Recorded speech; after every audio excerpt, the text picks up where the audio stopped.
Welcome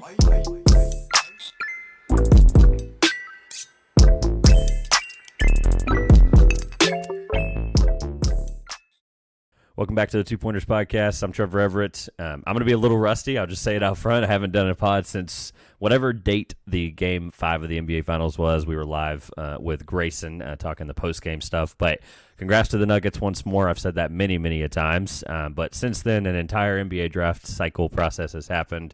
We've had a draft. We've had undrafted free agents happen. And for the second year in a row, I think, if the years are right in my mind, if not, whatever. We've had like 5 NBA seasons recently. It's all mixing together. But Ryan Hammer, who's not new to the program here, is back. How are you, my friend? I'm good as always. Correct, not new. I'm very comfortable being back. I'm happy to be here. Awesome. We're super excited. It's going to be interesting and I want to jump straight into it because all the stuff for you always be on the screen. Shout out to StreamYard for allowing us to have Twitters and things all on the screen like I'm not used to still. But everything will also be linked in the description below. Most of your stuff is literally the same as you see on the screen here, or either your full name or on TikTok. I'm not worried. Don't worry. It'll all be there. They'll find me. I do want to start off with something I haven't told you about yet because I thought it would be funnier to see what you would say live. But, I do want to issue you a personal thank you, and I'm going to explain what this is. So if you remember last summer, you and the Gemma Range guys had a little trivia showdown show out here. I remember. That was one of the funniest things I've ever done as a creator. It's still one of the funniest things. I put together a little clip, if you remember, of Alex quoting every single national champion basically that ever got brought up in the show, right? 44 would get brought up, and he'd be like, oh, that was Utah. Or it would be like, Carl goes, hey, if I'm going to guess this is one of my answers, but Alex will probably tell me that it's in the 1950s, right? And it was, right? He just kept rattling them off. Alex is a funny guy.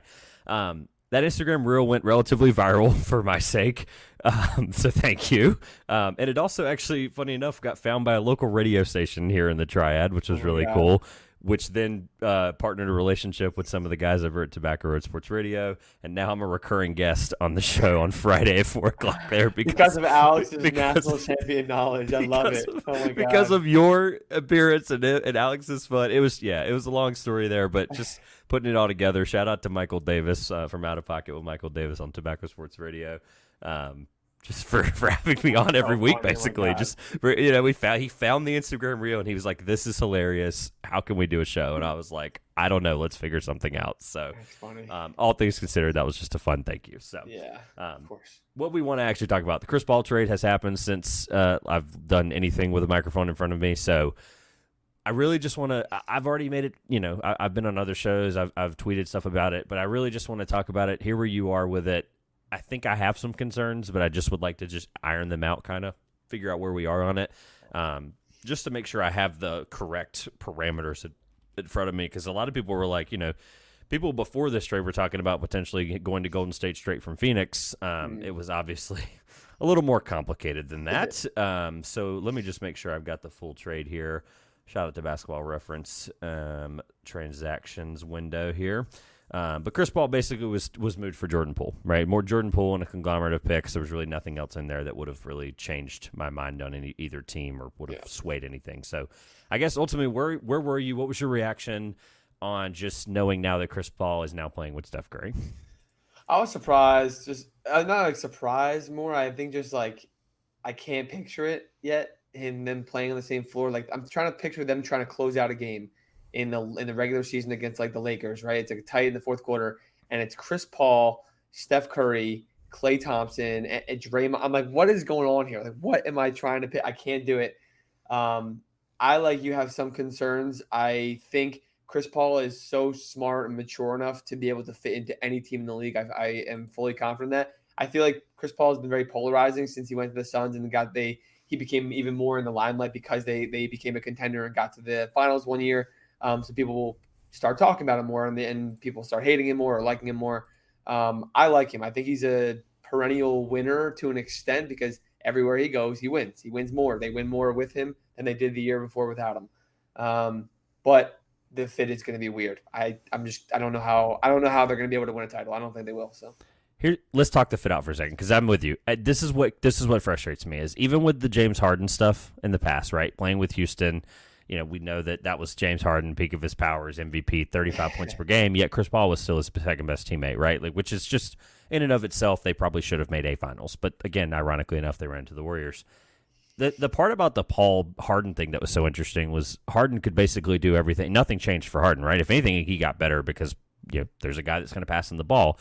Obviously, Chris Paul, pick and roll kind of guy, high-low action, all that stuff, right? Whatever. That's not the kind of stuff they would run. But they essentially would just stagger them at any point. One of them would never be on the floor with each other until the fourth quarter, and they would close games. And honestly, if he hadn't have gotten hurt, because he hasn't played 62 games or more, I think, or something crazy like that since 2018 or something, right? Or has tried not to since 2018 or whatever. I saw it yesterday. I'm not quoting it properly, but he's essentially just he needs to get to a point where that lineup is going to be. They're not going to need him to play, right? Like they're going to need him for March, April, May, June. Like it's that simple. They're going to need him for 4 months. The problem is he was on a podcast the other day with Ryan Russillo. Huge fan of him long term, and had talked to him. He was very honest with him. And he was like. He talked about the situation with the Thunder, talking about fit and talking about some of the lineup stuff. The Thunder wanted him to play like the Al Horford role, and they were just going to move him. They basically guaranteed him like let's play like the way we did with Al Horford, and let's move you on. Right? It was very, very clear. I'm not going to quote exactly what he said because I don't want to do any editing later, but he was basically like, "Screw that! I'm not doing it." And they end up making the playoffs. So and their best lineup was with Schroeder, SGA, and him all together. So didn't even make any sense. So landing the plane here, and we can talk about it openly. Like. I think the part about the fit that scares me is we know that he can be malleable, right? We know he's mature enough. You said that, right? The problem is the Warriors like movement.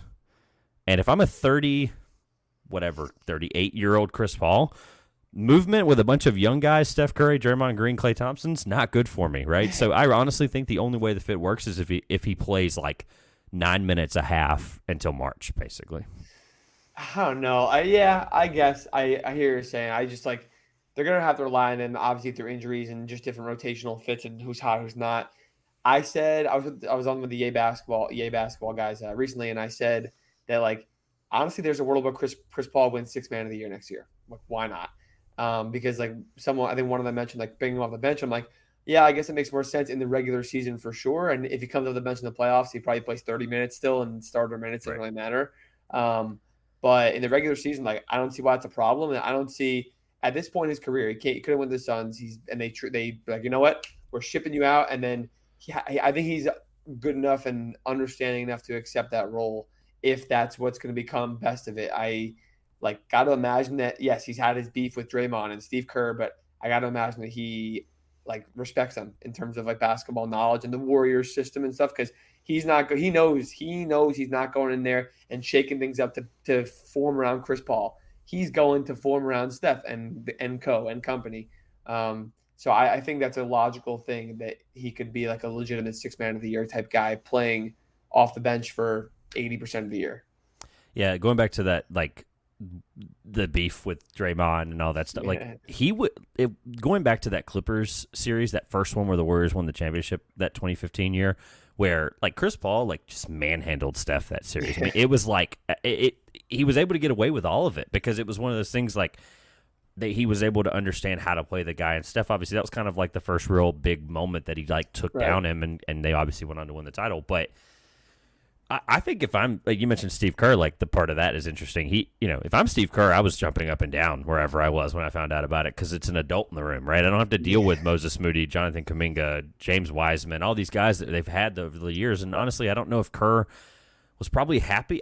This is just me going off of my intuition here, thinking about it. But like, I think Kerr's excited to have somebody he can coach and somebody who's, a willing and able veteran that understands how to play basketball, right? Their IQ instantly goes through the roof. I mean, this is just a team that's already smart, already knows how to play together, and then also instantly brings in a guy that's one of the smartest players of all time. So it's just kind of like a seamless fit, I think. Yeah, and like their front office, they had a change in this offseason, and you can see in the way they're going about their acquisitions in terms of Chris Paul, the draft. They're going older, experience, understanding they want to win now. They know their time is up with this core, and they understand that drafting another Jonathan Kuminga and James Wiseman is not going to get them anywhere. They understand that keeping Jordan Poole around probably is going to get them anywhere. So they went for Chris Paul. They took Trace Jackson-Davis, who's 22 years old. They took Podziemski, he plays like a vet. He only played 2 years in school, but they're going about a different strategy, and they're doing like if I look at this team on paper compared to last year's team. Obviously, in hindsight, we know what happened to this Warriors team this season in the playoffs, this past season, but it just looks 10 times more enticing and like enticing to get behind in terms of maybe being able to win a title. But I still don't think they're going to be able to win one. So Yeah, I don't even want to try to throw out any kind of finals or like.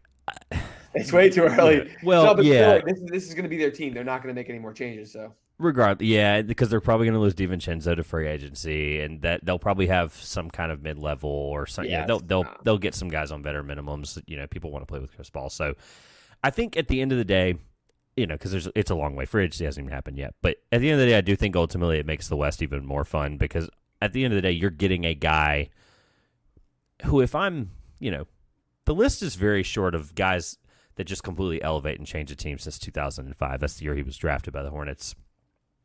The list is short of guys that just completely change a franchise and change the way we look at things. And, this is some research for somebody on Twitter if they'd like to do it. But, this is probably the most time someone who's a future Hall of Famer has ever been traded. Like, it's kind of crazy to think that he's been a part of now. He went from the Hornets to the Clippers, from the Clippers to what could have been the Lakers, obviously, with that, David Stern rolling over in his grave, even talking about that trade, vetoing that. Then signed with the Rockets as a free agent. I guess he technically was traded there, then signed as a free agent. Then the Oklahoma City year, made them immediately better, traded to the Suns, and then traded to Washington, and now technically traded to Golden State. No, Yeah, so crazy. Just, again, no backing or research to that. Like you mentioned, Trace Jackson Davis and Brandon Pajewski. We're about to go into the draft in just a moment, but I do think it's going to be fun because I think it's always going to probably be better than worse with Chris Paul, and I have to bet on that pedigree. So yeah, and people hate, like I said before, people hate on Chris Paul saying he's a loser because he can't win a title. He's not a top 15, 20 player of all time. Like all the guys that win titles right now, right? Even KD and Steph, like they're top 20 players of all time. LeBron, obviously. Giannis probably going to end up there. Jokic is probably already there at this point, to be completely honest. Like these guys are already there, and that's why they're winning titles right now. Like Chris Paul is not that guy. He needs to be with other guys, and that's fine. But you can still be a winner and a Hall of Famer and a great player. But I just don't like. It's such like I don't want to call it like a low level IQ like take on Chris Paul. I just feel like it's disrespectful. That's all. Nah, I'm completely with you. So it's going to be interesting to find out the more. I think there's more there, but I've never been a Jordan Poole guy. That's the last thing I'll say. I've never been a Jordan Poole guy. Oh, yeah, and that part. Even with, I kind of wanted to not address it, but then I was like, well, I guess it did. I mean, he's gonna be in most improved player conversation immediately, right? He's just score because 20 a game, man. they're gonna. Hey, it literally his year could not have turned around so much better than anyone's. Like he went from in a matter of 12 months getting punched in the mouth by one of the best veteran leaders, ring winners of all time, right? Like guy that you just, not everyone's going to get along with Draymond Green. That's apparent, right? He's the enforcer, yeah. And love him or hate him, he's good at what he does, right? You go from getting punched in the mouth, which earns you a 4-year bajillion-dollar contract. I don't have the number in front of me, right? Which I think was an overpay. And Mike Dunleavy, Mike Dunleavy got him out of there as fast as he could. I'm with Mike Dunleavy there, but and you went from that to like. He was limited this year. Like he took less than 12 shots a game. It just was this thing where they didn't really love the fit and love the role. To you literally are going to get a chance to be the guy on a team that wants to win 12 games next year if they can help it, right? You're going to go from that ultimately a punch in the face to getting 30 shots a game. It's just such a turnaround for a guy like that. So didn't think that we were going to spend 13 minutes on Chris Paul and Jordan Poole, but I did want to just address it. It's the first time I've ever talked about it publicly, other than it's worth it on here at least. So thank you for doing that and getting that out of my system. So, all right, so let's talk about the draft. I want to go cover over a couple of things. If we go a little over an hour, it is what it is. I want to talk a little bit about some mocks and just kind of things kind of fell. There were some really good people in the space that did a really good job with their mocks this year.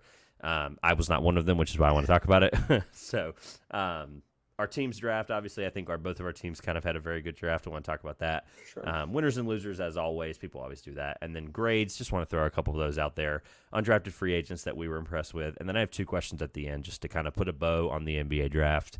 This is the official last draft chat of the season. So, first of all, my mock was brutally destroyed. So let me just read you out. Look, the list of right picks is abnormally smaller than the wrong picks. It's so tough though. It's the NBA draft. Like if you have a guy going 7 and they go 8, I think that's a win in my. Okay, well I didn't do that much detail, but I wanted to look exactly either right pick to the right team or right number. Yeah. So I only had 1, 2, 3, 4, 5. I only had 6, so I'll just tell you. I had number 1, of course. Oh, great. Good job. Yeah, I have to count that as a free point.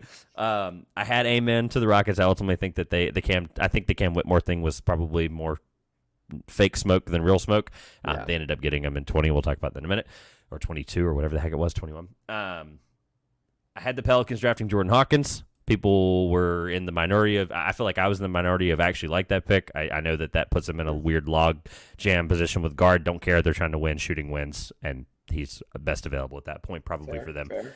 I had intel on this one, so I kind of took this one with a grain of salt. But I did have Hunter Tyson going at 37 or 40 or whatever. I won't go too far into detail about that one, but I knew that was happening, basically, is what I'm trying to say. Put it out there. I was doing a co-mock with someone, so we obviously had to come to some conclusions. I trust the guy I was doing it with. I basically told him, I said, we're putting Hunter Tyson to the Nuggets. I don't care which pick it is in the second. And that's what happened. Ultimately, everyone texted me all shocked, and I'm like, it's neither here nor there. The Wizards drafting Tristan Vukcevic, if I'm saying that right. I had that right, which was awesome. I just think if they're bad, draft stash, guy that they can play next year if they want to, sure, whatever. And then I had your Hawks taking Seth Lundy. I got that right. I was really proud of that one, which is why I kind of wanted to use that as like a segue to talk about our teams. But nice. How well did you do? I tried not to look at your board. I wanted you kind of bring it to the table. But is there any ones you were proud of? Any, you don't have to go through all of them if you don't want to. Yeah, no, I tried counting before. I think I got to I think I had 8 or 9 right. The thing I'm most proud about, two things, but really like 3. I had 18 and 19. It was Jaime Jaquez, Brandon Baczynski. I had Brandon Baczynski and then Jaime Jaquez. Like I was so confident that I was just so confident that both those teams were going for guys like that. I thought maybe Chris Murray could be one of those guys too, but I was like, these are the dudes. These two breathe what these two teams like want, their culture and what they want to have. And I think they offer something very similar to each of their teams. The Heat wanted the guard, I guess, more than the forward, or they like Brandon more, whatever it is. But I was very happy with that. And people questioned why I had Jaime Jaquez going so high up. I was like, listen, he's going to the green room for a reason. Like he wasn't my 19th rated prospect. I was like, but he's going to go top 20. I'm telling y'all now, and whatever. And then green room is a telltale sign. Other than Ryan Repair, it's literally a telltale sign. I felt bad for him. He's on my loser list for another reason. We'll talk about it. He has to be, but yeah. My other one was Jordan Walsh, just because the Celtics had 1 pick. I had not have inside information. I had a lot of inside details about like what teams liked certain guys from agents, from the guys themselves, from people that work for teams. It didn't mean that they were all going there. I knew that Jordan Walsh had a privately kept unbelievable workout with the Celtics, and also it just makes so much sense. Like that's exactly what they need, is add another piece like that. I'm like literally perfect, especially to fill in for Grant Williams if he is going to go. He's gone. I didn't really, exactly. Out the door. This is a great way to backfill.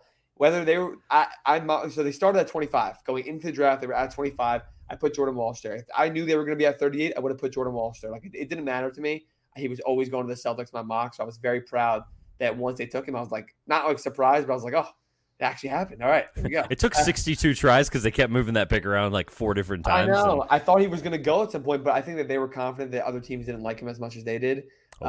He basically shot the freaking lights out on top of doing everything else that he does well in his workout with the Celtics, and they wouldn't tell anybody about that. So he had some fans in front offices from everything I understood and heard.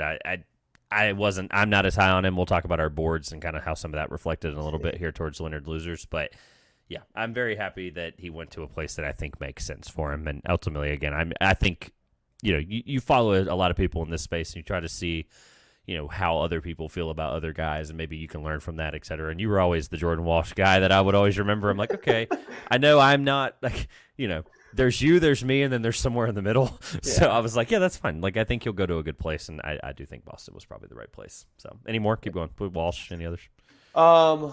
Any snipers in the second? You were like, I had Imani Bates going to 49 to the Cavs. Of all, just that was the place. See, I tinkered with it, but then I think, I don't remember who I went with. I think I ultimately left it to Phil. But he's exactly. You can say what you want about Imani Bates. It's exactly what they need, is wing scoring for their depth, for their bench, their depth. Like he's going to play right away. He's probably on a 2-way, I imagine, but he's going to be on the first team. Like they need him. Other than that, in the second, I didn't do great. I did better in the second than I did in the first, which was so funny. I had Pickett going to the Pacers. He went to the Nuggets eventually, but it was technically the Pacers pick at first. But I don't take pride in that.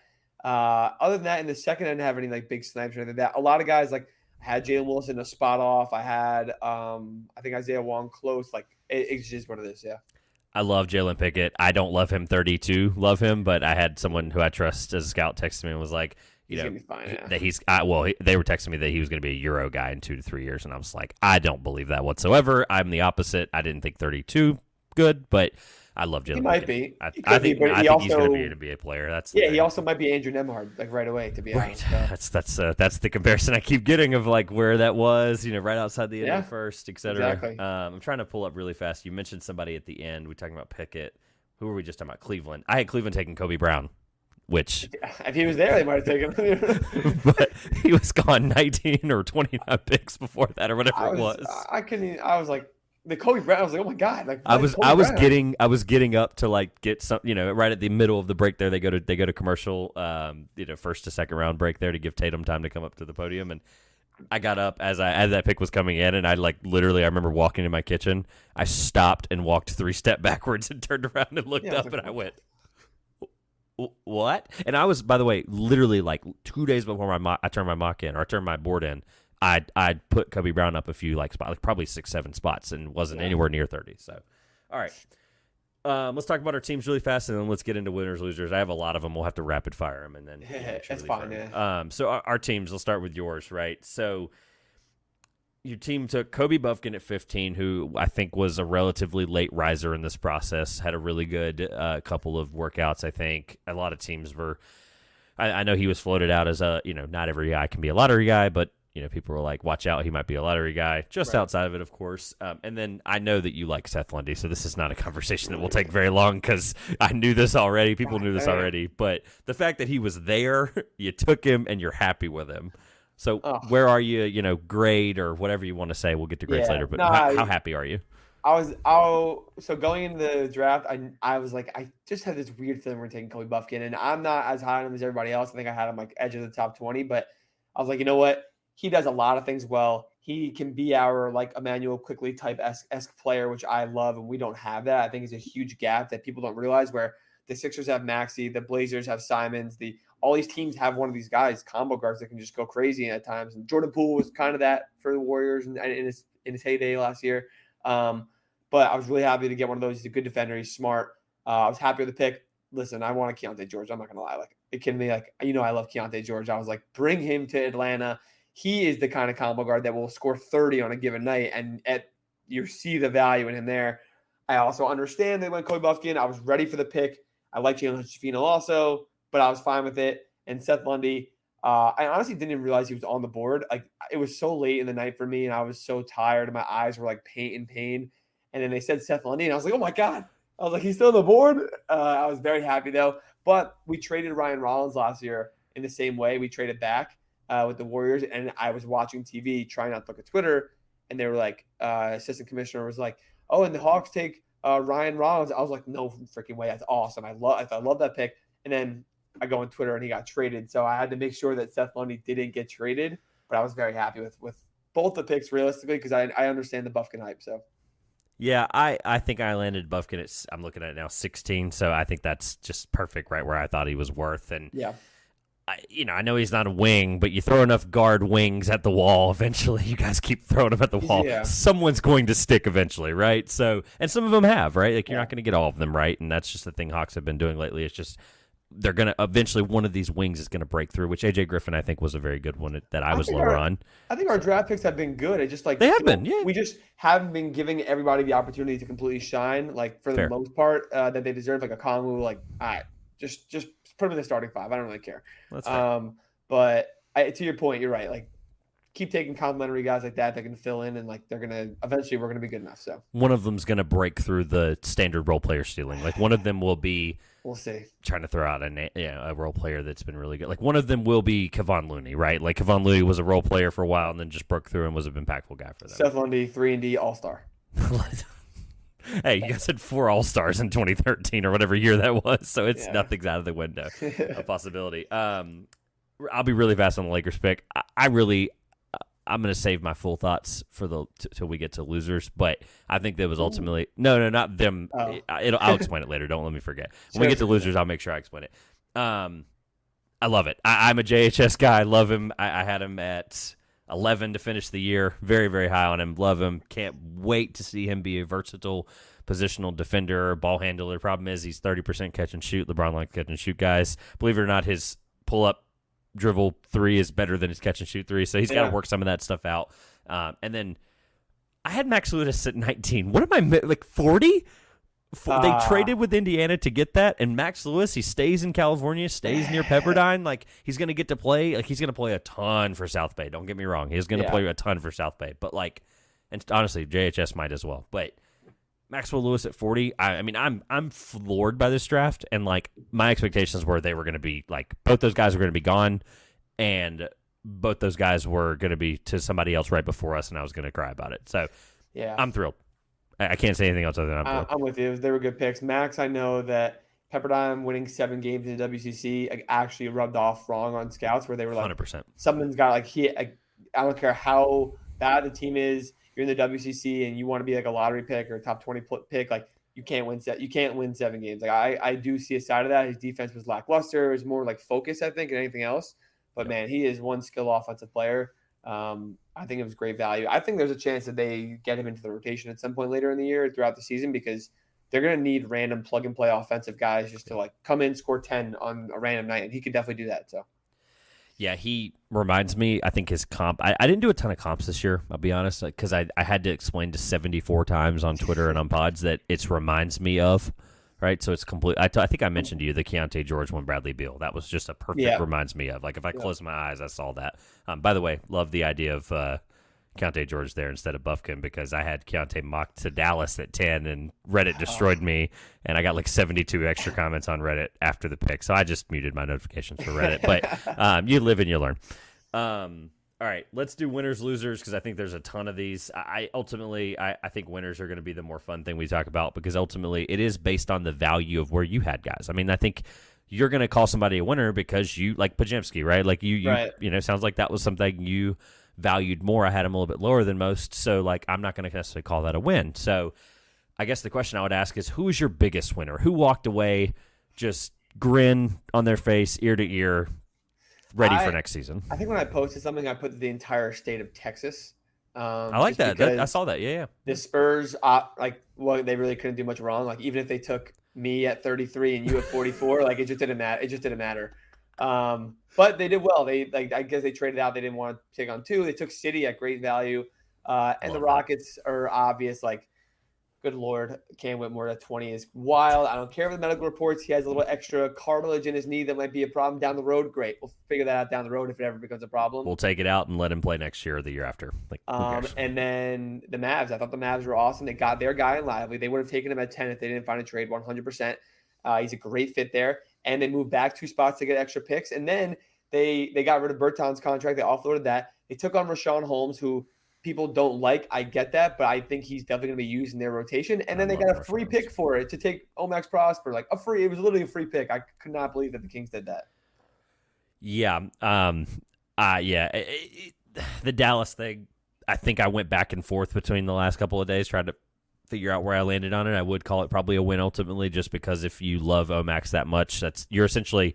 I don't even love him. Like, well, they clearly do, because they would have not taken him there. Yeah. But the point is like their free agency is essentially handcuffed now, right? It's the mid-level and that's it, right? So they basically they made their bed in a good way on draft night, which I think is where I would teeter between winner and loser. And you're going to have to really hope that 19-year-old Derek Lively is going to turn out and play immediately, and so is Omax. That's the part that makes me want to lean away from winner, but that's it. Like, I think otherwise, I think you're right. I think they had to explore trying to trade for Capella, Miles Turner, DeAndre, you name it. Every center in the league that could be even remotely available, they had to explore it, and nothing came up on draft night. And they're like, you know what?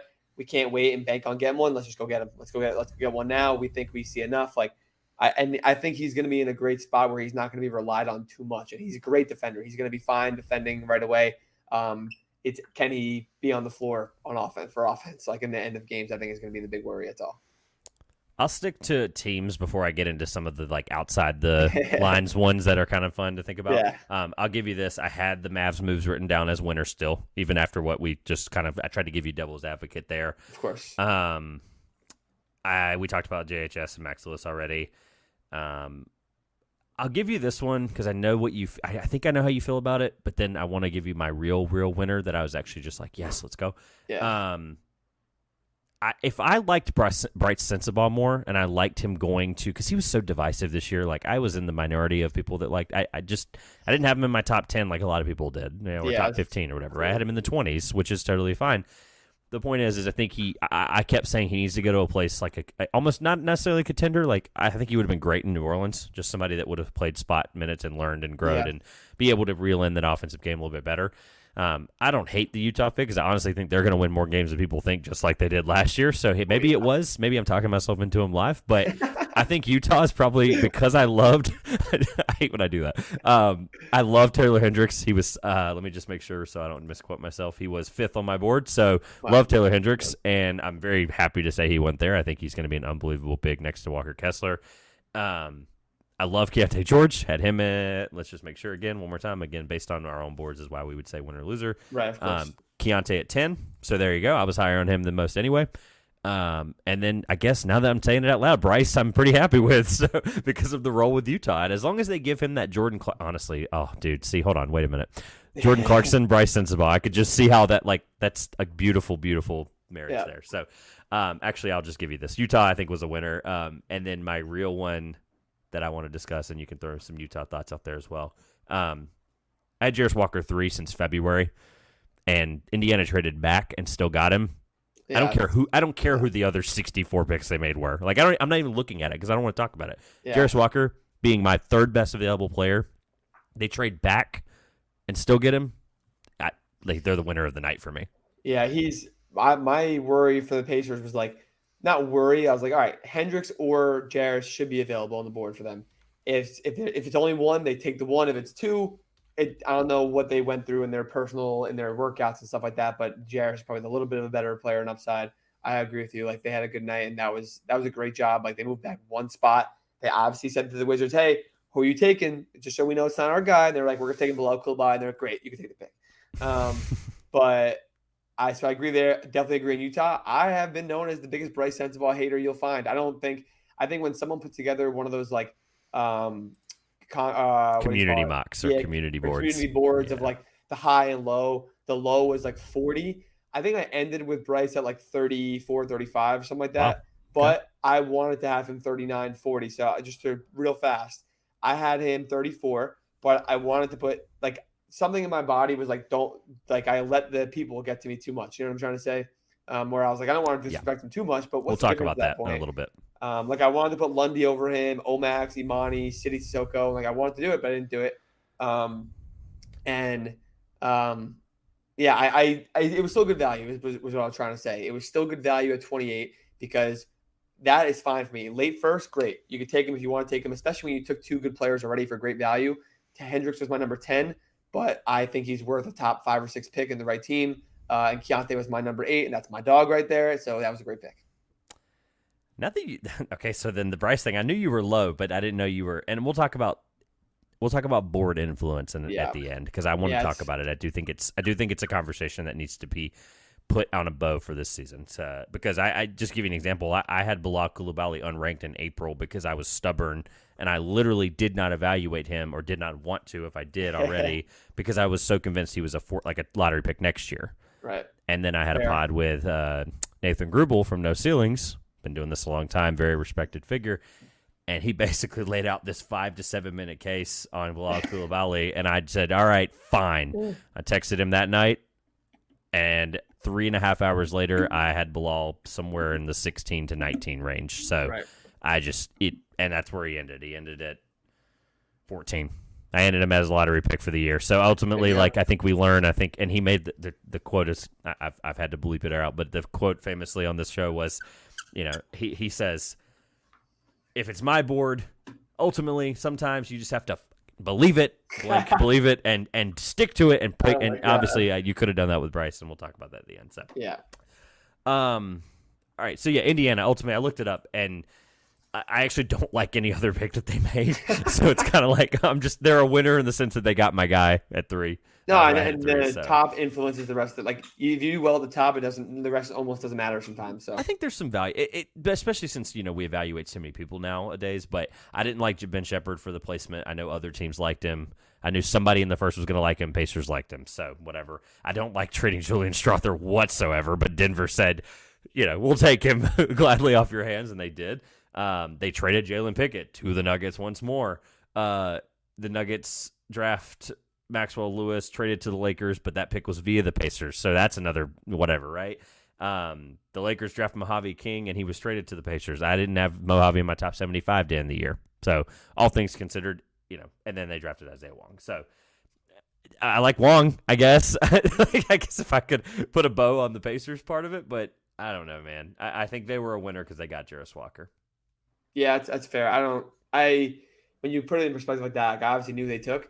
I didn't label them as like a big winner because of the rest of the draft. Also, Yeah. I understand the Ben Shepherd stuff. Like, I think people get carried away a lot of times with, and teams do it also. I think with like the one mid-major or the one like random riser. It wasn't random. That's disrespectful to say about him because he had a great combine, great process. He had a great year at Belmont. He's an awesome player.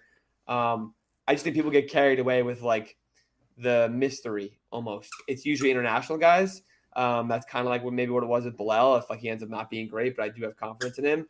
But the mid-major guys, I think it happens just as much as the international guys that aren't like proven, right? Like Jalen Williams late in the process last year, but we knew what we got. Max Lewis, we saw it from the start this year, where Ben Shepherd like was good, but he was not on draft radars for majority of the year. So I think people get caught up in that, especially in Twitter and draft content world. Like people just go absolutely bonkers on one or two guys, which is fine. I think it's fun. So were the Hornets a winner? No, just because they picked 2. But they had a great draft otherwise, I thought. And then Brandon Miller, I think Brandon Miller is going to be very good and like probably make an All-Star game at least in some capacity and be a 20 points per game scorer for a few years. I just can't wrap my head around I just can't get on board with picking over Scoot. But the rest of their draft was great. I love Amari Bailey. I think that was the best pick, one of the best picks of the draft, one of the best steals the second round. So. Amari Bailey, Nick Smith, making sure I've got everything right here for them. Who else did they take? I do worry about Nick there because he's a James Bouknight-like player. I just what are they going to do if he's not playing well right away? They're going to do the same thing they did with Bouknight. I don't know. He also thinks he needs the ball 24/7. And yeah. I think that's the part that scares me. But if we're just talking value, that I think that's exactly. I don't hate it. You just collect. But this is the thing at pick number 2 where they just took Nick Smith for value because he's on the board and they probably don't need another guy like that. But they probably don't need Amari either in that sense. But then why at 2 you're drafting for fit unless they legitimately think that Brandon Miller is a better player? I'm not really sure. So. Yeah, the Hornets also they drafted Colby Jones and traded him to the Kings, which loser, whoever didn't take Colby Jones. But also the Hornets drafted Muhammad Guy, who I really liked, had him in the 50s. And apparently he was traded to the Hawks. Yeah, I guess we missed that earlier when I was writing down the Hawks picks. Okay, yeah. I was only looking on the left side of the NBA.com. I wasn't looking at the VIA on the right, so I got lost in the traded to the Hawks part. You mentioned Amari Bailey, and I think that was it for them. So I guess I'm going to erase Hornets because I was on the fence, and ultimately you made a great case there. I actually, funny enough, we were talking about things I wrote down already for winners. I had Atlanta getting Bufkin as a winner too. So I mean, I guess we ultimately, we landed in the same vein. I've got 2 more, but I want to hear some more you have if there is any. Winners. I don't have the Thompson family and OTE. Okay. Thompson family, obviously, they were emotional. Like I know they've been trying to do this for years. Like the brothers are. It's cool. I'm not a hater of the OT or the Thompson twins. I think they're awesome players. I'm excited for them. It was so cool watching them and their family go back-to-back picks in the top 5 and parents crying, running all over the stage and the arena to try to who do I go to take pictures, interviews with both of them. I thought it was really cool. And I think it's big for OTE because they also had, I want to say 4 or 5 guys get summer league deals in undrafted free agent market, which I think is very good. Obviously, Jay Gort was the one guy that maybe could have gotten drafted, but I don't think he was ever going to. Bryce Griggs, I think, was a UDFA as well. Yeah, but they had a few, and Kakiat also, and they had a few players. I don't think any of them will pan out besides the Thompsons, but this is big for them. Outside of Don Barlow, John Montero, they have it. They're still doing the guinea pig phase. I still think the league is never going to pan out to a developmental league where they want it to get to because of how they have it set up. But it was a very big night for them. And outside of the Thompson twins, like they have a lot of guys involved in the NBA right now, which is what they want. So, All right, let's lean in for a second. I had college basketball alternatives, so OTE, Ignite, overseas, etc. Yeah. There was a ton of guys from overseas, right? The top, what did they say? What was it? The top 5 was only one college player, Brandon Miller, right? So that's 2 overtime elite, G League, Ignite, and then obviously a French player. So, and then even if you stretch that out to the top 15, 20, right? You had Bilal, and then you had a bunch of international guys that played in college, like Omax and some others. A couple of Canadians in there as well. Then you had Najee. Leonard Miller, I'm just trying to make sure I don't miss anybody. Mojave King, you said before. Yep, who ended up getting drafted. Brian Bupere, Tristan Vukcevic. Oh, who did City Sissoko. Who was one of the last picks to draft? I want you to say his name first. Biborovic. I have to be honest with something. This is the first time in the last 3 years I've been doing this strongly and hardly. I have literally never heard of him. So I was afraid of this. Honestly, I have never seen the name. Never in my life have I seen the name. I was afraid of this too. So I did my darndest this year. I started with 192 prospects this year. First time I've ever started with that number, okay? Let me just be fair. Before January, I had a list in October, and I was like, this is the list of guys, and I obviously probably added some at some point. So the number's over 200, right? That name never, ever was on the list or anywhere near it or never heard of it. And I really wanted this to be the year that I had heard of every single pick or at least watched some film. And then I see a tweet from Sam Vicini, does this professionally and does this very, very well. And he goes, let me find the tweet because honestly, it's probably better. I saw it. He said I don't know who he is. I'm being honest, or something like that. And I he basically oh my God. he knew who he was, but it was he was basically like, look, it's a shock even by whoever would pick. He was like, they shouldn't have made that pick, basically, is what he said. He's going to be drafted stash and never play a minute in the league, probably. So yeah. So let's stall while I look. I'm looking right now because I wanted to find that pick. It was so funny. It was the night of the draft. Yeah. Let's see. June 26th. Let's see. That was June 25th, June 22nd. Gosh, I'm already forgetting what day the draft was. I'm looking it up right now. While I'm doing that, we can figure out some other. We were talking about alternatives there. There was a ton. The whole point I'm making is there was a ton of stuff a ton of leagues and methods that did very well this year, and I do think it looks good for the G League Ignite, who obviously next year could have the top 3 picks. I mean, they really could. As crazy as that sounds, they won't probably, as unlikely as it is, but. Ultimately, I think it was a win for anybody that didn't go to. No, I agree. A program that wasn't college. I agree, and I have a very interesting chart that you'll like a lot to support this coming out. I'll probably do it either tonight after this or tomorrow. It basically shows in the last 5 years the total draft value of produced of different teams. So college teams, G League Ignite, OT, all these kind of things. It shows drafted players, at least 3 drafted players in the last 5 years. Total draft value, and then the quality, so average value per draft pick of all those players. G League Ignite, if I did the last 3 years, Duke is well ahead of everybody else, but G League Ignite in the 3 years is the second basically highest rated team out of every college, everything, higher than Kentucky, Gonzaga, Memphis is up there. But if you give them in 2 more years, they'll jump Duke for sure, which is wild to think about. But even the NBL I have is high, the Spanish league, the French league, they're all ranked pretty high. So, and clarify the name, what would this be called? The value. I call it NBA draft pick production in the last 5 years. So producing draft picks, and I did draft picks instead of anything career based because once they're out of your hands, it's kind of not It's not Kentucky's fault if Casey Wallace isn't good in the NBA. I don't think. I think it's more. It's the team's fault. Yeah. Yeah, it's hard to kind of attest that because maybe it is the program at times, but Kentucky's a good example. They've proven it that it's not. They're definitely not going to be their fault. So this is good though. Someone sent me one that they did. It was a spreadsheet of the last 20 years, I think, or 15 years, and it was something similar called volatile draft positions, and it was what positions ultimately succeed in the last 20 years, and it showed the change and evolution of the league. And his whole agenda with it was that power forwards are always going to be the thing in the NBA, a thing in the NBA, and he was right. The stats back it up. Other than your random dragon benders that just didn't work out, it was kind of power forwards just ultimately have a 70% success rate, which is the weirdest thing ever out loud, but it's true. Weird. And I wonder what they classify as power forwards too. I think Is it was any Don utility Baker a power forward. forward? Well, I don't 'Cause, think so. yeah, he I should think be. I think it was his opinion is what he went off of just to be Fair enough. safe. But it was also like I think he went with any utility forward that was 6'7" or taller. Fair Because you enough. can't be a power forward that's 6'6". That's more of an outlier than anything. That's PJ Tucker, Draymond Green, Must say, etc. unless you're like EJ Liddell, also, I think that's about it. Yeah, so it's kind of like I think he Maybe might have 6'8", like I think Draymond was like the exception to the rule in that category. I did find Sam Vicini's tweet. All right, hit me. So all that I thank you for telling. Truly, the thought never crossed my mind to rank Tarek Biborovic. I'm really bad when it comes to pronunciation, so I'm not helping. There you go. I'm not helping you here. That is a mind melter of a pick, even for me, who did, by the way, he did 180,000 word draft manifesto, basically. Shout out Memphis. I'm impressed. That's amazing.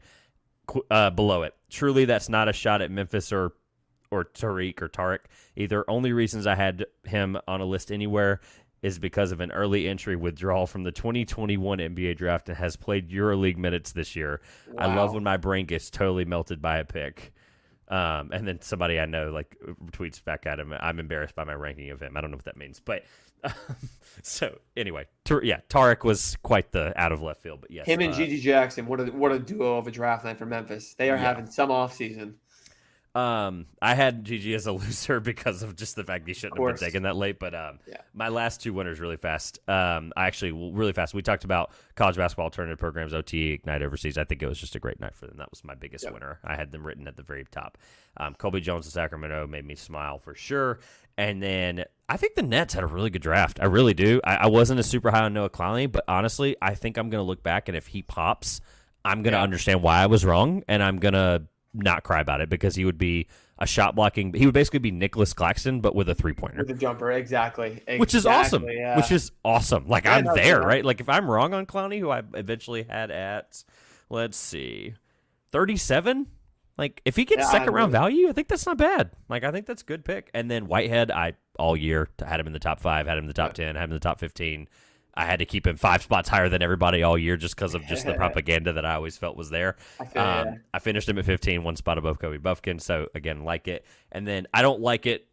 I don't like, who was the last one? Let's see. Jalen Wilson. I don't love that because I want him to be on, like, the Suns where he can actually play. But, honestly, I think it might be good to get some of, like, the bad habits out. And then actually he might play if they start winning games in the next 3 to 5 years. Yeah, I think it's good to have a guy. Like, you take 2 young upside guys, and it's good to have a vet like that you think might. And I've been a proponent of in the second round. Take a guy that you know what you're getting. Take Marcus Sasser, obviously was in round 1, but like Andrew Nemar, Malcolm Brogdon, Jalen Brunson. Just take them. Just take them, especially when you have 3-4 draft picks, like, and you go upside. Like, don't go upside again. And then at pick 51, it's not going to work out. Yeah. All right, let's hit some losers. Any winners that you would be far-fetched to think we should mention? Like, we're good. All right, losers. I'm gonna get it out of the way. The 30 NBA teams for not drafting Terquavion Smith. I know he was a first-rounder potential last year. He's a bad example. Loser is trusting yourself and going back to school, which ultimately, talking to people, his decision to go back to school was because he really didn't feel like he got a full school experience. I don't know if I believe that fully. I do think he probably didn't get as much good feedback as he probably wanted last combine, and I think hopefully he goes to an NBA team like the Sixers, which we'll get to in a minute. But I cannot fathom that kind of guy wasn't drafted. I know he's 6'2.5" without shoes, but like the kid went from less than an assist a game basically to led the ACC at one point in assists. Led the ACC at one point and 3-point percentage at the beginning of the year, went through his slumps, showed on-ball defense improvement. I am obviously very biased. I am a fan of the school that he played basketball for, and I went to 14 games. I understand that, but the kid was so good, and I'm so mad about it. 30 NBA teams, just shame on them. Yeah, no, it sucks for him, and it will suck for the 29 teams outside of the – to be fair, the Sixers and the Knicks, but the Sixers didn't have a pick, and they got him right away. So that's fair. That's fair. I didn't think about that. 29. The Knicks should have traded in, and the Sixers were the ones that got him, but they didn't have a pick, so they didn't really pass on him. You know what I'm saying? Yeah, so they didn't have to, and they didn't give up anything either. That's good. Yeah, no future assets. But yeah, it sucks for him. It sucks for him going down like that. And you can go down the list of guys like Repair was a green room guy who fell. Gigi was a guy who reclassed. I think he was like I had him to a lottery level pick, and that fall kind of just sucks. But there's a whole list of guys like that. It's like Yeah, Chris Livingston went last pick. I don't want to even talk about Chris Livingston because like they wanted him. Rich Paul wanted him to go last pick to Milwaukee after he should have went back to school. Like you got a terrible camp and a bad agency and bad representation in my opinion. But all I'll say, yeah, there's a whole list of guys like that like got screwed, and it is what it is. All I'll say about Livingston, because I know how you feel about it. You've made that very clear, and I don't want to go any further with it either.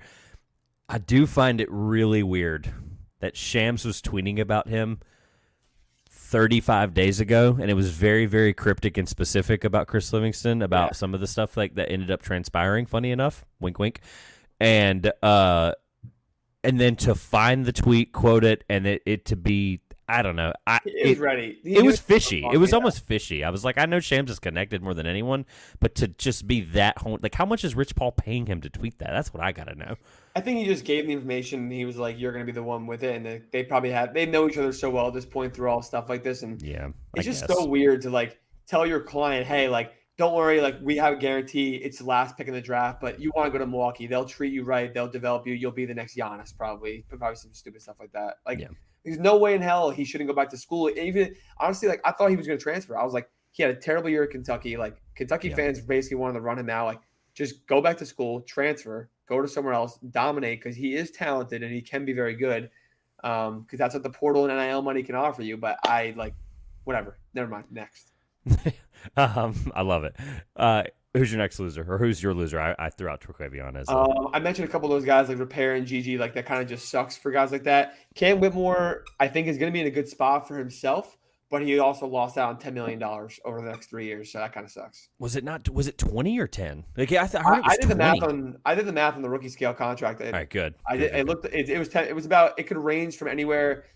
Like we don't know where he would have got drafted. So right. I did it from 5. I think it was over 10. It was like 11 or 12 million. It's not good. 20 million because some people were making it out like egregious, and I was like, no, I'm pretty sure it's somewhere in the 10 to 15 range. But that's good. I think the 5th pick gets 19 million over 3 years. So okay. That's fair. But still, 10 million, like, that's a bag. He doubled his contract he would have got, so it is what it is. I'll lean into your fallers thing a little bit because you probably have this written down, and I think you've tweeted about this or posted a TikTok about it. But experienced college players that should have probably gotten drafted. Sucks. Adama Sanogo, Oscar Tshiebwe, Mike Miles, Tosan. We're just going to say Tosan and move on. Tosan Woolman. That's the man sure. Right there. I trust you on that pronunciation. And then Azuolas Tubelis. 1, 2, 3 of those 5 guys I just named, I had as draftable prospects. Yeah. Like, fully should have been drafted. Mike Miles, Sanogo, and Tubelis. I did not have Tosan as a top 60. Did not have Oscar, but I had them as a top 70. If you were my top 75, I think you're going to play in the NBA, basically. Yeah, that's the way I looked at it. So Mike Miles is 20 years old. He's so young because people don't realize how it is. He was already younger. I think he reclassed also, whatever it is. He played 3 years, but he's the age of like a young sophomore. And I think he's within like 6-7 months of Brandon Miller's age, which is crazy. Yep. But he's anybody else like I omitted that you kind of like because I know you like those guys. There's a whole list of guys like Marquise was never going to get drafted, but whatever. Marquise Noel, Ricky Council also didn't get drafted. Demoy Hodge didn't get drafted. You said Oscar. Jabari Rice was never going back to school anyway. Craig Porter Jr. didn't get drafted. Tawani Kamara did get drafted. Landers not. Like there's a whole list you can go down, but at some point, Drew Timme also at some point, like it's like all right. They can't all get drafted, right? Right, fair. But still, Oscar and Sanogo, like Oscar. I think those were the 5. I think the 5 I just named were the 5 I think we were all the most shocked about. Oscar and Sanogo were the biggest ones because Sanogo showed an ability to shoot, and teams have liked that. I know. And Oscar, because one National Player of the Year, he's such a good rebounder that I'm like, I would have taken him with whatever pick in the end of the round. I just like, and also Trace, I thought he was going 30s, maybe even late 20s, and I think he is in that group because like going 57. Going to Golden State is great for him, but going 57 sucks for like your stability and financial like worries and stuff like that. So it's going to make more guys next year go back to school. If Zach Edey can play another year, he's not going to after next year, but he'll go back. I'm telling you, after this he'll go back. But next year's draft is also weaker, so guys might get better, like more confirming feedback and have more confidence that they're going to stay in. I don't know. There's only 58 picks. It sucks. Yeah. It shouldn't be. It should be 60 every year, no matter what happens. If you forfeit the pick, it should go to someone else. Like I'm very, very firm on that too. So I gave you the bait and you took it. My next one is the Sixers, Bulls, and the NBA all are losers for taking away 2 picks in the second round, which takes 2 chances where guys can achieve their dream of being drafted. You took the bait. I was like, let's see if he takes it. And I'm so happy you took it. It's so true. Like, and so sick. Oh God, it's so stupid. Of like whatever team, I think because they're such late, they're always late seconds. They're always late seconds. Given to the team that got affected most. So like. I don't know. I forget who it was. Who they tampered with? Was it Harden or I don't know who it was. The Bucks, I think, was. Or who the Sixers tampered with, or the Bulls. I don't even know. All right, how about the Knicks? The Knicks, if the Knicks get a pick taken away because of the Jalen Brunson situation, the Mavs should get that second round pick. Like they should get that. That's a good. See, that's an easy fix. It gets the guy. It gets the team affected most in the negative. They get something out of it, even though it's not much. And another guy gets to get drafted. Like you're affecting guys going back to school or not. When guys are sitting there. I'm 100% sure that like Zach Edey was like his camp was like, hey, like there's also another con. There's also 2 less picks this year than there normally is. So like that's less to bank on to get drafted. And then he went back to school. It's really, really dumb. I have a lot of changes, a whole list of things that the NBA should change for the NBA draft. That being the biggest one. So. Okay, well, that sounds like we have another podcast in a few months. Yeah, that's a whole episode. What's up? That's a whole nother episode. Oh yeah, no, we'll bookmark that. I would love to discuss it because I feel like that's one of the things the last couple of years. Even though I'm contributing to college basketball and NBA work now, I still try to be as in on the NBA as I can be, cover it every single week, etc. And I feel like rule changes and good ideas has something I've kind of slacked with and just kind of like never really open the door to some of these conversations as much. So I do think it's really good stuff to think about. Before we get my last loser, give me some more losers. The Magic, and it's really the only team that I'm like loser because I think the Grizzlies did a bad job too. Not even just because of last pick, because trading out and not having the chance to get a cheap rotational player, whatever. But the Magic, I love Anthony Black. You know that. Everybody knows that. I don't care that they overcrowded their guard room. They're not good enough to worry about that right now. Correct. I think that was actually a good pick, and I mocked that. I was ready for it. Pick 11, taking Jet might be fine. They're just overloading on Michigan players because what else, right? Why not? And taking him over Grady is crazy to me, and taking him even over Hawkins. You want a wing shooter? Like he's smaller, but he can play the wing a little bit. So I think that's going to turn out to bite them. I think that was a reach for value. The worst part, though, even worse than that, trading pick 36 in this draft is a late first round pick. It's a late first round value of all the guys that are on the board. Trading a late first, basically at pick 36 for the Bucks 32nd in cash is like stupid. I don't even know what to say. It's asinine. It is actually insane. You're trading a late first rounder value for nothing. You get nothing out of it. And Andre Jackson's going to help them try to win a title. So yeah, the Michigan thing is funny because, funny enough, the last time that happened, 2 Michigan guys in the top 15 was Juwan and Jalen. If you didn't know that, I don't know if you do that. So there you go. Now they have 4 Michigan guys in their roster too. Yeah, because Houston was there, Caleb Houston was there, and both the Wagners, and now Jet Howard. Yeah, it has to be a thing. It has to be like, hey, like you know what, we know him really well because we know our Michigan guys. Like let's do it. Great, the Magic can go lose another few seasons, even though their team is good. So I'm definitely in the minority of I would call the Magic a loser for a couple different reasons. I don't think Anthony Black. I know I am in the lower camp of him, not as low as most, but I would call them a loser. I wouldn't call them a loser, I guess, necessarily, just because of I liked the Jet pick over Grady Dick because I think if Jet can improve upon the things that I think are there that we never saw, I think he'll always have a better potential to be better than Grady Dick. And I'm not saying that's just because Grady Dick is a tall white shooter. Like that it's I don't know. If my ceiling here is Kyle Korver, worst case scenario or best case, it's like where do you draw the line with a ceiling? I think Jet Howard's ceiling is just probably a little bit higher long term. And I think Crowded is a good. I mean, honestly, I think he provides shooting and positional size, but I almost think he might not have been a great fit from the size and positional standpoint more than just the taking him over Grady Dick. I think that's an opinion thing ultimately, but I do agree with you though. Like from the Anthony Black standpoint, whether I like him or not, I think because of what he can be as a defender, I think he's a great choice even at 6. Just because of I can't let my own board influence somebody. Like I know teams have their own opinions, and that's ultimately what they're going to do and how they feel.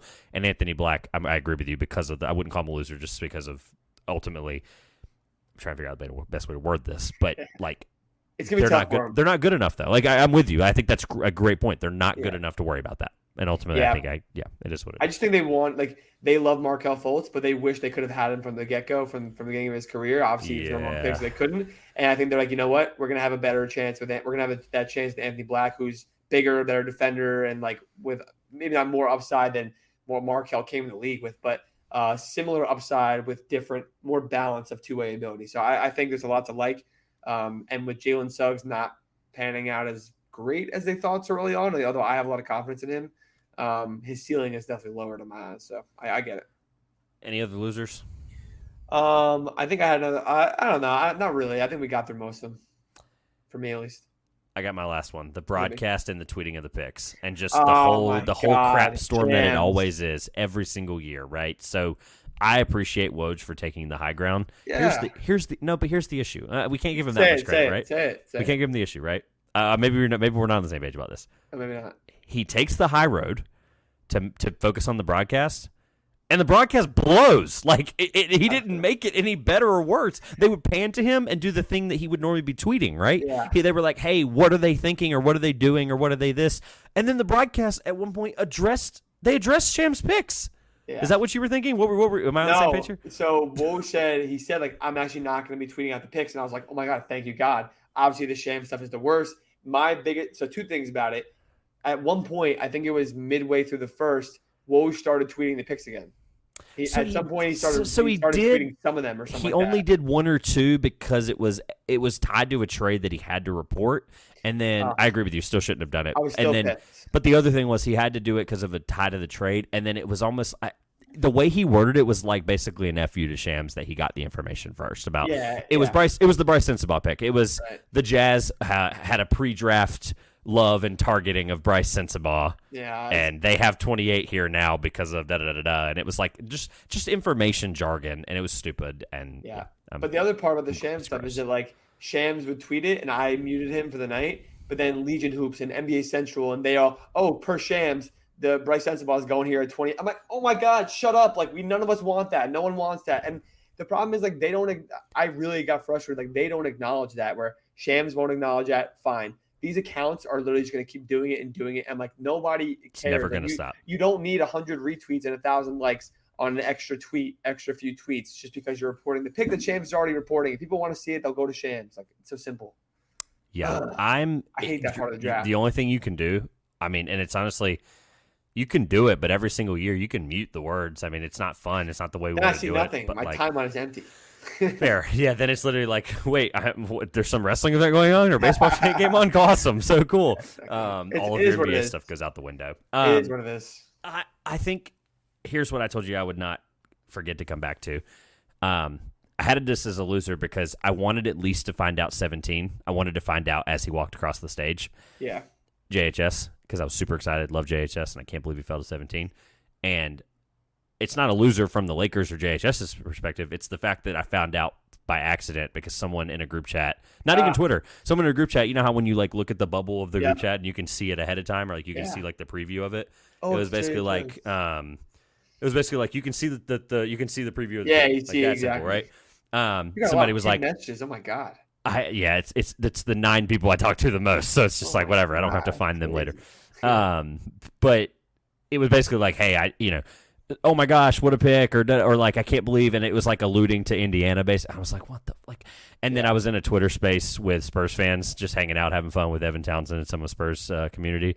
Shout out to Viva La Spur or whatever the heck their hashtag is now.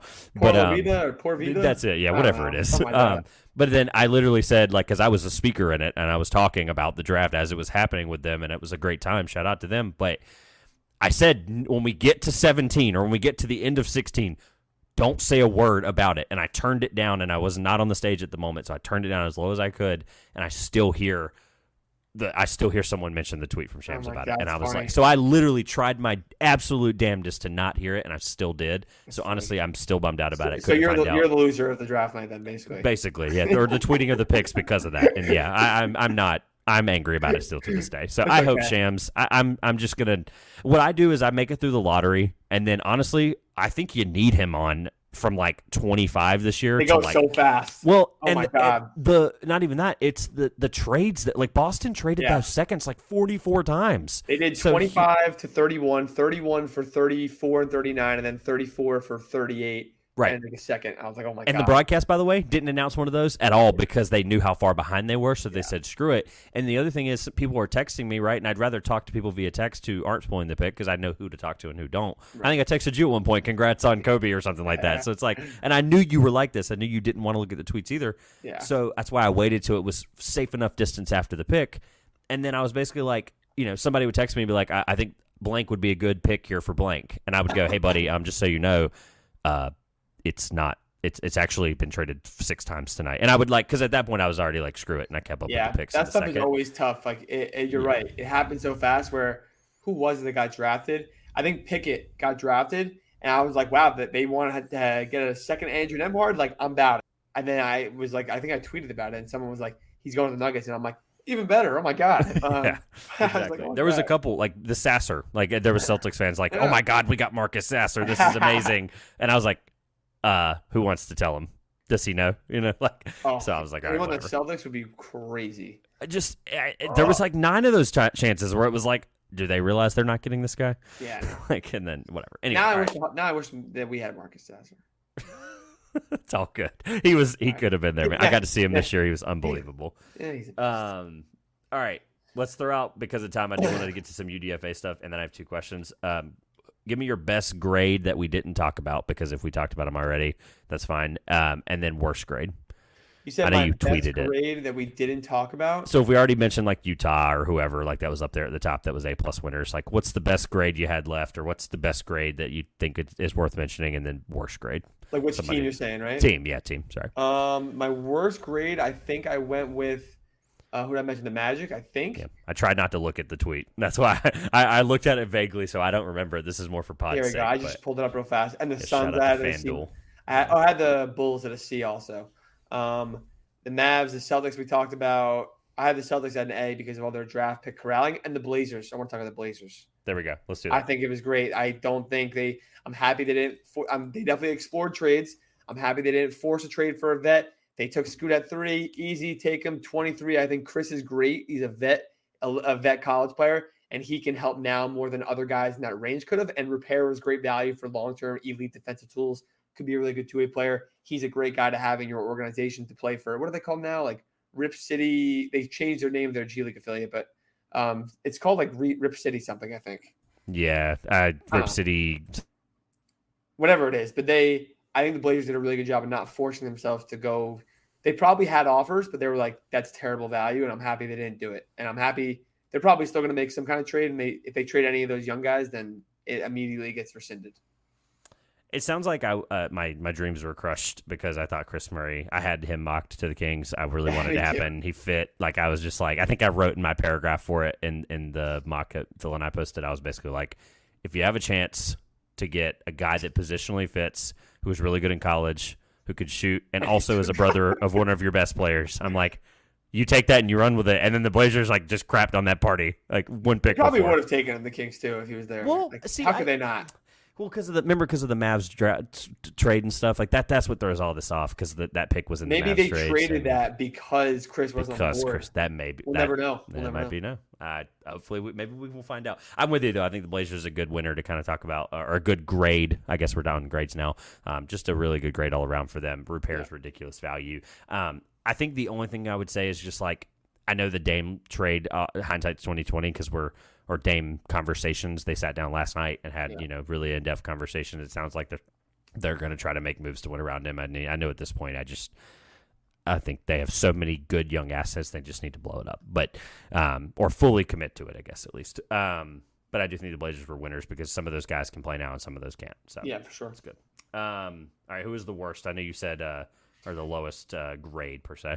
I had the Bulls in there, the Magic, and then the Bulls and the Suns. The Bulls trading in. The Suns didn't have anybody really. They just drafted. They took Kamara at the end. I just like they could have gotten someone better. I think for what they're trying to. They're just for instant depth. They also had so many opportunities just to move up a few spots to go get someone like Jordan Miller or someone that they know can work for them right now. Yeah, like more confidence in. They could have taken Isaiah Wong. I thought was a good fit, but I think they kind of fumbled the bag. And the Bulls, I think, forced themselves to trade him for a pick. They took Julian Phillips, which like some people like him as tools for long term. Like, what are the Bulls doing? What are they doing? I think they're getting going? Patrick Williams insurance is what I think they're doing. I really do. Great. And then their team is still as average as they can be in the league. They don't know what they're doing. They're not trying to trade their stars, but they're trying to go long term, but short term. They're a mess, and at some point they're going to have to just basically consolidate and converge all their assets elsewhere. So. Yeah, I'm with you. I think all those are fair. I love Kamara. Don't love him to the sun. So I think I would just based on that analysis alone. Yeah, I was pushing the Thunder, Jumani Kamara propaganda for months because I was like, he's the perfect guy. He's a ball handler that's comfortable and can score. And they literally would just have him off the bench or play him in Oklahoma City Blue. I'm trying to make sure I don't forget anything. So 2 things. Let's do this before we get to the questions I have, or UDFAs. We'll hit those really fast. The Kings have to be a winner because they got Jalen Slauson. It's no explanation needed. If you're a listener of this podcast, you don't need the explanation. We're good. W from either of us. And Colby, I love Colby too. But yeah, I'm good. The Kings were winners. Kings were winners. Period. Winners. There was one more thing I was going to mention that I hope that we were going to talk about, and I'm trying to remember what it is, and it's left me. I was making sure it was either something that we had both agreed on or something that you were pushing all year, but I can't think of it. So neither here nor there. Let's hit some UDFAs really fast. I've got 2 questions, and we'll get out of here. Just some guys that I loved, and we can kind of discuss. The Sixers Hall, like put that up as a winner. Like Ricky Council, Turk, Azuolas Tubelis, even Marcus Bagley from Arizona State, really big guard. Or I guess utility wing guard. He kind of fits. He's that weird utility there. And then Bryce Griggs, another guy I talked about earlier from Overtime Elite. I mean, 19-year-old, put him in your developmental system for a long time, and I'm not floored if he plays 8 minutes for him. And if you I just just a good value for a 19-year-old that played in Overtime Elite that took a chance. The Lakers getting Demoy Hodge and Colin Castleton, 2 guys that should have probably been drafted or could have probably been drafted if there was like some 58 whatever picks down there. Castleton was one of them. Castleton had second-round offer apparently to pick, and he said, "Don't take me. I'm gonna go sign with the Lakers and undrafted free agency." So props to great for LA, great for Colin Castleton. He's gonna be important for you guys. I love Demoy Hodge. I'm a Demoy Hodge fan. I'm in. I went to Portsmouth, so shout out to Portsmouth Invitational. I'll try to put it on YouTube here. The same T-shirt they've had for a decade, but yeah, I saw Hodge at Portsmouth, and I just remember texting someone being like, I just watched his feet for 3.5 minutes. I was like, I don't know if that, and I don't want that to be weird, but he's I don't know, he's unbelievable. He's very good. I'm with you on that one. Very happy for him. I'm also happy for my guy Nathan Mensah. Shout out to Nathan Mensah and his family. Good people. Going to play in Charlotte, so I get to watch him play some games in Greensboro and games in Charlotte this year, hopefully. So yeah. Javon Johnson's another one to the Warriors. The Warriors just loaded up on shooting. They also got Gabe Kirscher from Iowa State. From Iowa State. So they just loaded up on shooting. Any UDFAs that you were excited about? I know you had some deep cuts. I like Dallas. Mike Miles. He has been living in Dallas in Fort Worth for 3 years at TCU. Local. I think he's going to be awesome for them. They need depth. They need guys to help out. I legitimately think that Jelly Walker might earn a 2-way on his Exhibit 10 in Summer League or something like that. I think he's another guy that could just be explosive and they just want to have in the organization. And I think the Cavs' need for depth is huge. Craig Porter Jr. I like a lot, not as much as some people in the world, but I like him as an undrafted free agent a lot, especially for the Cavs. So I'm big on that one. Yeah, there's a ton of people that liked him. I think the Thunder had some good value. Adam Flagler was a Thunder guy. I had him as the 58th pick, and I had him in my top 60. Caleb McConnell, who's an unbelievable defender. I got to see him as well this year at Portsmouth. Hunter Maldonado, shooter, combo I'm a fan of Hunter also. Big, skilled guard who, at the Wyoming year this year sucks, and the effect it sucks, and I think he could actually earn his way into the league somehow. So. Justin Sewing as well from Ohio State, and then Tanner Groves. All guys who had, by the way, everybody except for Flagler had an unbelievable Portsmouth. So shocker that 4 Portsmouth guys get 4 really good deals. This is my PSA. Go to Portsmouth, have fun, enjoy it. It's worth it. And Jabari Rice. Exactly. He's MVP. Unbelievable. Any other UDFAs? Yeah, I'll add Tosin and Woolman because I think he should have gotten drafted, and I think Detroit is depleted in their wing room, so I think he's going to actually be of good use right away. So, shout out to John and Rookie Scale for keeping everybody updated. It updated literally minute by minute that night. I mean, I was literally just trying to find out some of the ones and then finding out the next morning. Your Hawks got David Singleton out of UCLA as well, a 24-and-a-half-year-old wing. So I like Miles Norris too. I mean, and then Jarkel Joyner, my guy. Love Jarkel. It's not bad. And my college basketball audience knows that anyone UC Santa Barbara, I'm in. I'm freaking in. I love it. Yeah. They're going to be really good this year too, I think. Yeah. But there's a lot of great value. I mean, I could go down the list forever of just guys that I loved, either from Portsmouth or not from Portsmouth, but just like, Trey Jemison, Grant Sherfield. Marquise. Got a shout out Marquise also. I'm forgetting somebody right now. Chattanooga. Jake Stevens is another one. Drew Timme. There's so many guys, and 90% of them aren't going to be in the league ever. So it's just crazy. A lot of talent. So that's what makes me so sad about doing this and getting more in depth year by year. Is just like I fall in love with these Portsmouth guys, and I'm just like, I want you to be good. Like I really do. I really, really, really, really want you to be good. And it breaks my heart that they might not. Or it's tough. It's cold world, man. Cold world. The Jazz sound like 74 guys. I mean, Tavion Kinsey, Kihei Clark, Keyshawn Justice, Joey Hauser, Ed Crowell. This is what front offices should do. The Suns do a terrible job. The Sixers do usually a terrible job at evaluating guys. They don't interview guys. They don't bring guys for workouts. They just don't care. And it's very irresponsible. And the Suns summer league team last year was atrocious. I remember watching them. I was like, good Lord, they are just wasting their time and money and like stuff like that. So the Miami Heat, like as always, just got out like 8 guys. They brought blind. Someone will be good. Drew Peterson's my pick for them. Someone will probably be good. Trenton Massner out of Western Illinois, Taylor Funk, who people had like as like a completely laughable grade on, but like at the end of the day, he's a shooter that's going to play well. Patrick Gardner, I think he is going to stick for them. I fully believe that. Got to see him at Portsmouth. Justin Powell out of Washington State, Javon Franklin, Drew Peterson, Chase Aldige, and Caleb Daniels out of Villanova. Yeah. So long list. Yeah, they just went out. And I think I'm not missing anybody at this point. I think there's a few others in there. But people can check out the list, rookiescale.com. All right, I have 2 questions for you, and we'll get out of here. Overall, was this draft more positive, negative, like more winners than losers? And are you happy with that conclusion? Yes. No, I just think less like massive winners. But I legitimately was going through grades. I'm like, I actually like, maybe it's because you get more in depth every year and you like a lot of the guys. But I'd say yes. I think a lot of more teams did very well than bad for sure. So I asked a lot of people this year, both publicly and privately, but I'm going to ask you this publicly. What did you learn this year as an evaluator, and how did it help you grow and change as a scout? We talked about a little bit about it earlier. I said that I was going to close with something tough in this. Yeah, no, the board. I'll mention that the board thing is like, I don't care where other people have guys. I do like looking at them to know where people are because, like, if you're whatever, if we talk about Anthony Black, you don't like Anthony Black. I want to understand why because, like, am I missing something? And I think that's instead of a lot of people are like, dude, like you're way too low on Anthony Black, like you're stupid for that, like, and then they just go about their time like that's someone who's never going to do anything more than what they're doing, which is fine. But you know what I'm saying with that. So I think that's a part of not letting everything influence you, but always looking for more to influence you. I think it's a good thing. Like always trying to find more that you might be missing until you have just gotten to a like ultra 130% confidence rate is something. And then I think just stick with your gut. It's so cliche in every like aspect of life, but like the Bryce Sensabaugh thing where I was nervous. I was like, if he goes lottery, like I will look like a fool on draft night. And if he's good, I'll really look like a fool. But just like stick with your gut on things and who you like. Cause in a few years, like in not even a year, in 3 months, like when Jalen Williams, I was like, damn, he might be a lottery pick, guys. Like on draft night, I was telling people that, and then he went lottery, and now he almost won Rookie of the Year, and now where he went in the draft is irrelevant. Like people are like, yeah, in a redraft, he's going to go 2, 3, 4 for the next decade and 20 years. So if you like someone, like having them at number 11 versus number 15, because other guys, everyone else likes those other 4 guys that you had ahead of them, is irrelevant. Put them at 11 if you like them. Do it. Just do it. And I did that towards the end. I was like, you know what? Like, F it. I'm just going to put this guy up, but I don't really care. So.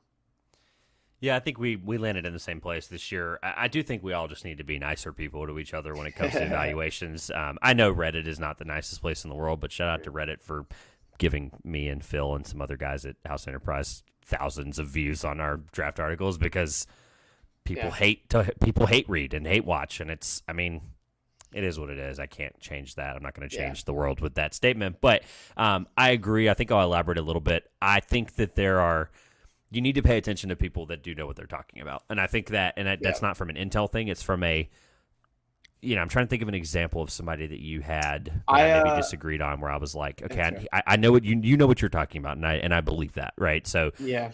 And you're not a perfect example because I don't have your board in front of me, but like there are people multiple, like Bilal's the one I tell people every year is Bilal. I talked to Nathan. I know Nathan well. I trust Nathan. He's a good dude. And I was like, what am I missing? Like, why am I being so stubborn? Why should it not be this year versus next year, right? And Bilal was a top 8 pick, for God's sake. I mean, like, I had him unranked stubbornly and ended him at 14. But yeah, I tried to give you an example of your board versus, what I would say on mine. No, I understand what you're saying, yeah. But ultimately, and then at the end of the day, I do think trusting your gut is important because coming back to, I had Turk top 20. Nobody had him in the top 20 otherwise, 30, whatever. Right. You just have to trust your gut. And the guy went undrafted, for God's sake. I mean, G.G. Jackson, 45th, whatever pick, right? 40-something pick. I had him 13th, right? Jet Howard was a questionable choice over Grady Dick. I had him 12th. Jalen Hochefino, 17th. I had him 11th. Might look back at this and be like, wow, I completely understand why that was the way it was, right? Or I might be completely wrong or right in the other vein. I had Brandon Miller 6, Alsar Thompson 7, Amen Thompson 9, Kaysen 8. Yeah. It comes down to like sometimes think about what NBA teams would do, right? Like if your job was on the line, like I tell people all the time, if my job was on the line, Kaysen Wallace is my 3rd prospect on my board. No questions asked. Yeah. There we go. That is literally the reason I put him number 4 this year. I was like, I don't care. Like I see the top 3. I do not care. I'm never getting fired if I take Kaysen Wallace at pick 4 or 5, whatever. Yep. And the other thing I'll say is, oh no, I forgot what it was. I was trying not to be deep here at the end, but I mean, it's a good thing to think about. I'd like to end draft chat with something like this where it's good, and I'm trying to stall while you're thinking. Yeah, no, it was really good. I forget what it was, to be completely honest, but also like back to what you were saying before, it's just not it. But like no one's gonna come back and look at what your board is and stuff like that. And I know what it was, but no one's gonna come back in 2 years and find your board or my board and be like, you're an idiot, because Reddit like, will, but people, yeah. And if one person does, like it's not, they just won't. Like unless you literally have some kind of blatant thing where on draft night, like everyone was already like I don't want to. I'll do it. I don't really care actually. Bobby Klintman, like the KOC thing with Bobby Klintman, like no one will know about it because he's not on the draft board at the end. But he was at like 50, and then the moment that he said he's staying in the draft and people assumed a draft promise, he put him from like 50 or 45 to for like 21 or 15, and like that stuff is bad, and like people will remember the stuff like that for big time. I get that. The other thing was to try to like understand prospects as people more. Like I have had the pleasure and like I guess honor or luxury of doing that this year more, and talking to a bunch of agents and teams and a lot of players and their families and stuff. And I think you learn so much. Where like I talked to Brandon Podziemski and his dad a lot, just because like his dad is talkative and wants to talk a lot. I know Colby Jones on a personal level at this point, like Marcus Sasser, I talked to a bunch. Like it's great to talk to these guys to understand exactly how they see things and where they see themselves going. Because when I talked to like Jordan Walsh, a good example, his camp saw like I was thinking about, man, like he's just going to be a workhorse, do all these role things, and his camp was doing all these different shooting exercises, the private workouts that I was getting all these video on. I was talking to them. It's just really, it gives you a really good extra layer of context and understanding that you're not going to find unless you're out there trying to find it. So it's good.